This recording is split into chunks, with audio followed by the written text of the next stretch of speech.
తాళం వేసి ఉన్న ఇళ్లను లక్ష్యంగా చేసుకుని చోరీలకు పాల్పడుతున్న అంతర్రాష్ట్ర దొంగను ఖమ్మం పోలీసులు అరెస్టు చేశారు. నిందితుడి నుంచి సుమారు 32 లక్షల విలువైన బంగారు, వెండి ఆభరణాలు స్వాధీనం చేసుకున్నట్లు తెలిపారు. ఖమ్మం జిల్లా మధిర మండలం ఆత్కూరుకు చెందిన యువకుడు జల్సాలకు అలవాటు పడి చోరీలకు పాల్పడుతున్నట్లు పోలీసులు పేర్కొన్నారు. నిందితుడిపై గతంలో 22 చోరీ కేసులు ఉన్నాయన్న పోలీసులు పలుమార్లు జైలుకు సైతం వెళ్లి బెయిలుపై వచ్చాడన్నారు. నిందితుడిని కోర్టులో ప్రవేశపెట్టి రిమాండ్కు తరలించనున్నట్లు పోలీసులు వెల్లడించారు.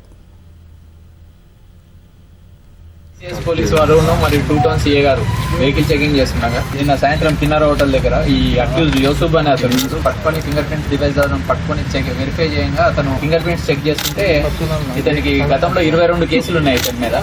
ఇతని తిరుగూరు దగ్గర చిల్లకల్లు 25 తులాల బంగారం రికవరీ అయింది. 32 తులాలు అంటే 25 తులాలు రికవరీ అయింది. ఇంకొక 6 తులాలు ముత్తూట్లో ఉన్నాయి. ముత్తూట్ ఫైనాన్స్ లో పెట్టినారు. మొత్తం బంగారం రికవరీ అయింది. ఇప్పుడు 32 లక్షల దాకా రికవరీ అయింది.